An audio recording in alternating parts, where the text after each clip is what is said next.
phoniatrics being the medical speech pathology field, right on from the beginning, my master's degree was with Johann Sundberg, the singing boys. Collegium Medicorum Theatri is a place where singers and doctors and scientists come. We are so lucky in this field where we actually have those teams that are already set up for doctors, singers, and voice professionals to come up. Today, I'm gonna address another type of professionals. So when we speak about voice professions, we always think of you. We think of the singers, we think of the performers. That's because it's the most enjoyable. That's what we all are looking forward to be with.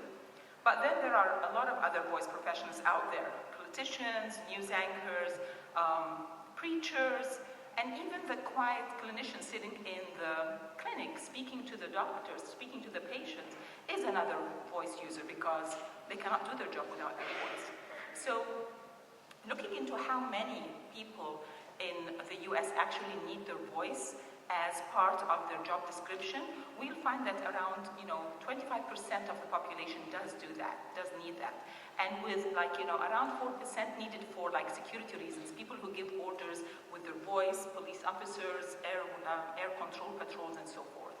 But under that big umbrella of professional voice users come the teachers and the professors, regardless on how small, how big their classroom is, or how sophisticated their classroom is.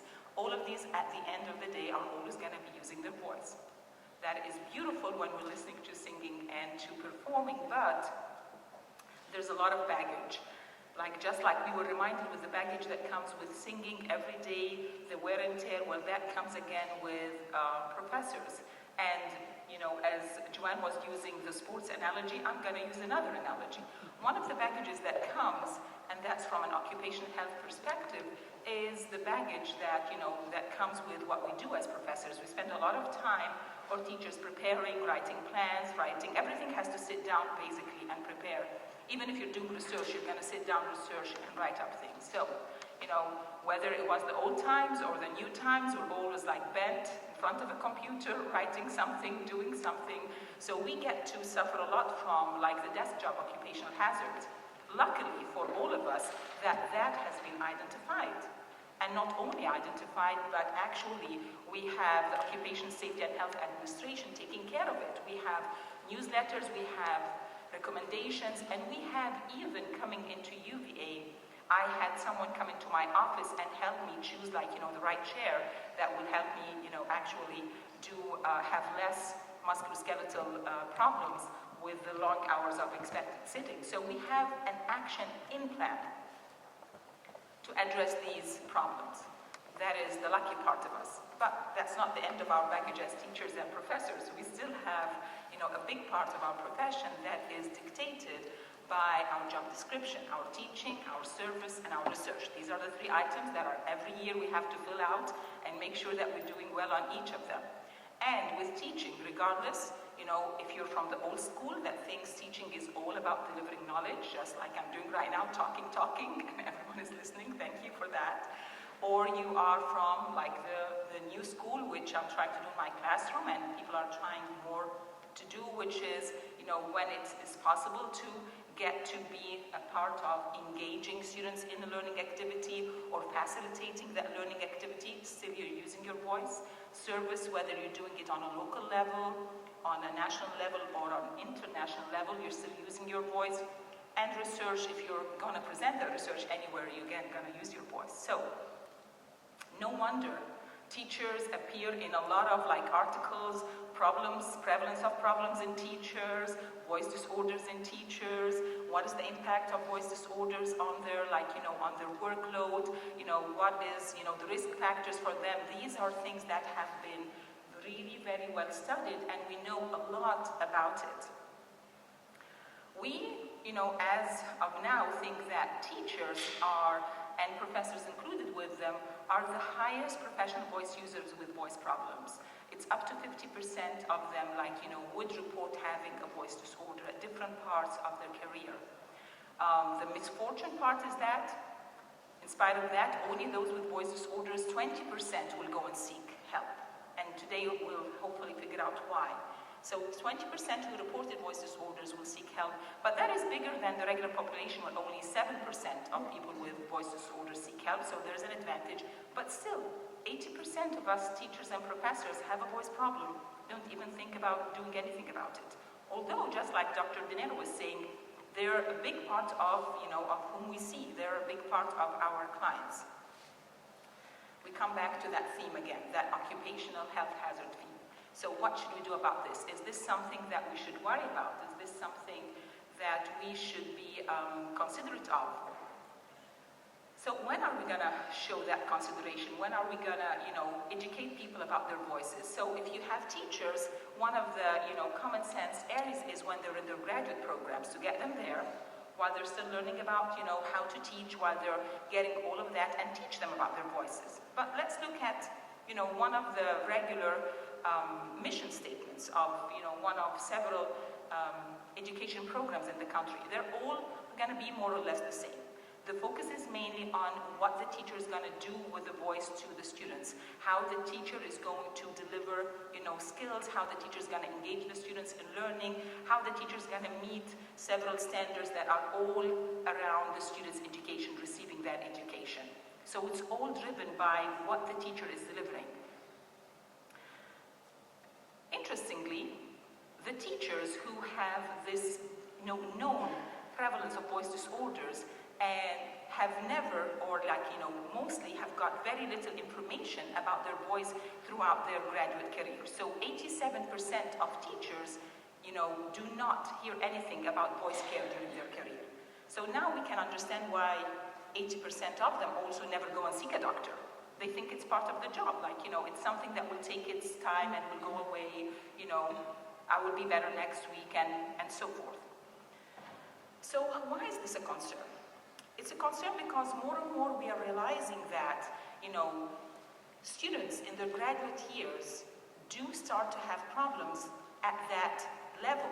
So a lot of our, research is showing, new research that's coming up is showing that even in those graduate years, you can figure out students who are going to be teachers with voice problems. 20% of graduate students in one study were found, graduate students in the teacher ed department were found to have voice problems. Out of these 20%, later on studies show that 90% of those who had problems in the graduate years will end up with problems in their professional career. So we waste all of the time where they're captive audience with us in the schools and wait until they get a voice problem and then complain that they don't come and see us. These concerns have been shared by a lot of researchers, but as we'll see here, most of them are from the other side of the ocean. So we have researchers from Finland, Ireland, Austria, and Belgium that have looked into this and and went out and reported how many of the teacher ed programs do have programs for the students. And they found some of them that do have, not a lot, but they do exist. United Kingdom did another research and found that only 49% of the teacher ed programs offered a lecture like what we're having here today. Look at today, we had vocal hygiene, we had where to go, we had all of this information, is not even available for our teachers, students, even once in their program. And if it's available, it's optional. They get to not attend if they, if they don't feel like, the need to go and attend. I have a concern because I need to know, I've been here for 18 years, what is going on, how can we change this? So we have a concern about what's going on here. Where are we with that? Are we even near to developing these programs? And we want to make sure that our future teachers do not wait until they get a problem to realize that there's a problem. So there's another place to address those concerns. And the other place could be in the professional development stage, after they become professional teachers, get them there. And to do that, I went in and looked, on our U.S. Department of Education website and on the PBS teachers website. All of the offered courses are courses that are directed to students. I went and looked further to look for voice. I found one article about voice problems in a coach with no reference to it being part of a program that is directed to taking care of their voice. I then went to our Charlottesville and Albemarle County schools and asked the teachers if they have ever had, voice care development units in their program. They did not. And, when last year, I started with this beautiful lady in the back. Can you wave Meredith to us, please? Yes. She's one of our beautiful undergraduate students who has been on this wagon with me, trying to raise awareness in our city, among the teachers about how to take care of their voices. So the observations that we have came up with, that everything in the school system, including our programs that are teaching teachers how to teach, is all directed on how best to serve the people that, their target population, how best to serve them, engage, promote, be sensitive to that target population, which is the student. So everything is about the student. Luckily, that, our researchers became smart and they said, well, if it's all about the students, let us look into how do the teachers' voices with dysphonia, which means with, a voice problem, affect those students. If the target is students, let's figure that out. And luckily enough for us teachers, they found that students actually do suffer if they have a teacher with a voice problem, something that we never thought about before, that these students have lower performance scales, they have lower attention spans, they have lower language processing and lower intelligibility. When they give them recordings of teachers with clear voices versus the same information of teachers with voice disorders, and ask them questions about the recordings that they have just seen or heard. So then that hopefully is going to give us more emphasis and ammunition to say, if you guys are all worried about the students, this is going to affect the students. So some of the good news is that voice care, like these voice care programs, have proven to be beneficial, that they do work, they help our teachers, and that actually teachers with knowledge of how to take care of their voice actually do better. Today was an amusing, a beautiful display of the different warm-up exercises that our beautiful performers do. They know, at least when they get into trouble, that I'm getting into trouble. They know how to anchor themselves, get themselves ready, start their day beautifully, and then when something happens, they know how to come back. It doesn't mean that they'll never get problems, but it means that when problems are coming in, and sometimes they almost allow them to come in because it's the nature of the work, that they have a way to come back and deal with that. Well, teachers have the same ability if they learn more about their voices. Not only that, but we found on the negative side that teachers, with the bad news, they get a big hit when they have voice disorders. Their self-esteem goes down, they think very negatively about themselves, they get worried about losing their job. And actually, I have seen in the past 18 years, several teachers change careers because of their voice. They change careers at the peak of their expertise, after having 20 years under their belt, after having all of this experience, they realize, I cannot do this anymore. It's too hurtful, I stopped talking at home, I'm no more having, time with my friends, I try to save my time for teaching and it's not working, and yet, never does it occur to them that there is a program with beautiful, doctors and speech pathologists waiting, on the other hand, to take care of them. So, what can we do?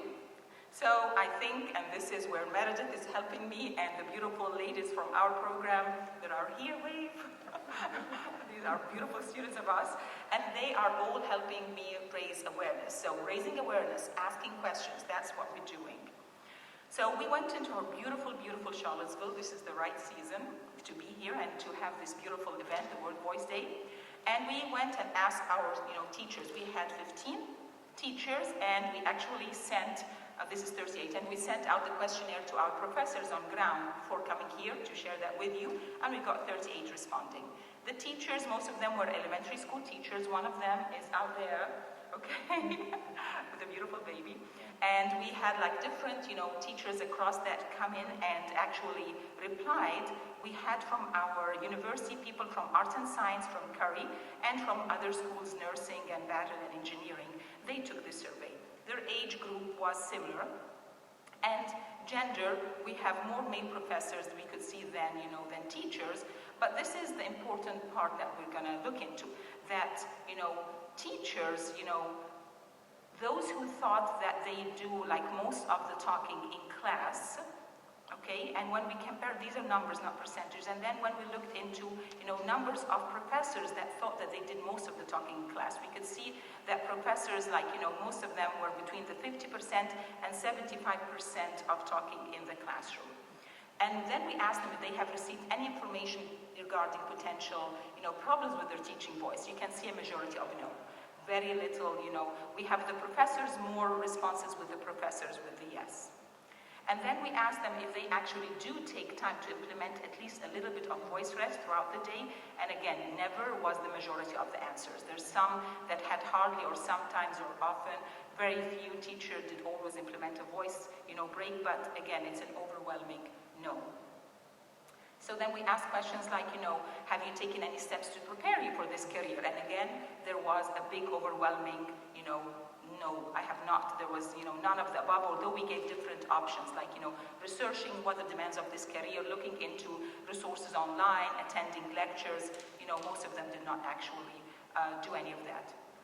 And then we asked them if they suffer of voice problems. So within the teachers, we got 21% of teachers that thought they do have actual voice problems. These are your future clients sitting there in the schools waiting to come to us, needing to know about us. And we have the same within our own professors. 32% of our professors who actually think that they do have a voice problem. And then after that, we asked them what are their beliefs about their voice problems. What do they think about it? Well, we had almost like 56% thinking that would affect them negatively. The ones who thought that it would not affect them negatively were around 22% of the population asked. And then we asked those professors who would spend 50% of their time talking, 75% of their talking, and the teachers, if they thought of themselves, if they thought that professional voice users are entitled to voice, services. It's interesting that teachers and professors, there was still a percentage of them that would say, no, we don't think they're entitled to voice service, just like the athlete you gave. Is he entitled to have any sport medicine coverage? Athletes now, we have our own doctors that are traveling with our athletic teams. They're on the teams with them. But it's interesting when it comes to teachers, we had some of them, and even some professors who thought they were not sure, or they thought, no, they're not entitled to voice therapy, or not sure. And that was, that's a bit shocking that, they don't even think that they need or are entitled to voice therapy. Then I asked the question, if they thought of themselves as professional voice users, and these teachers are teaching every day, professors who are teaching, spending a lot of their class time teaching.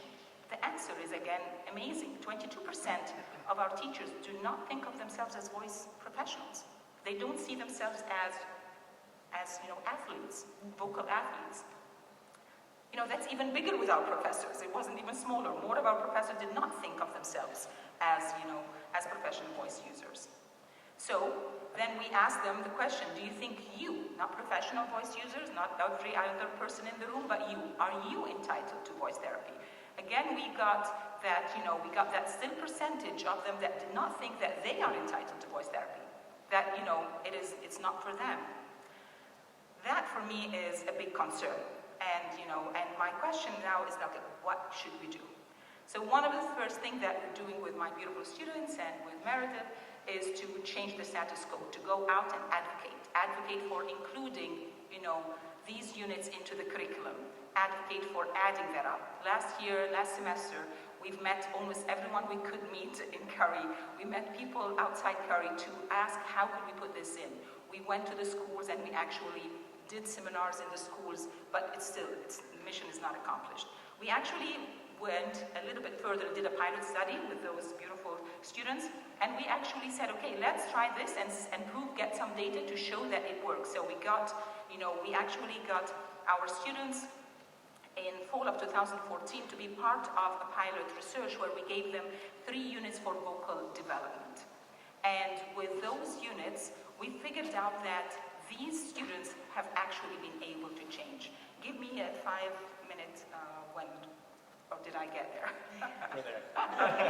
So to make that story short, that these students who actually have completed those 3 units, they actually left with an appreciation of what does it mean, to use their voice every day.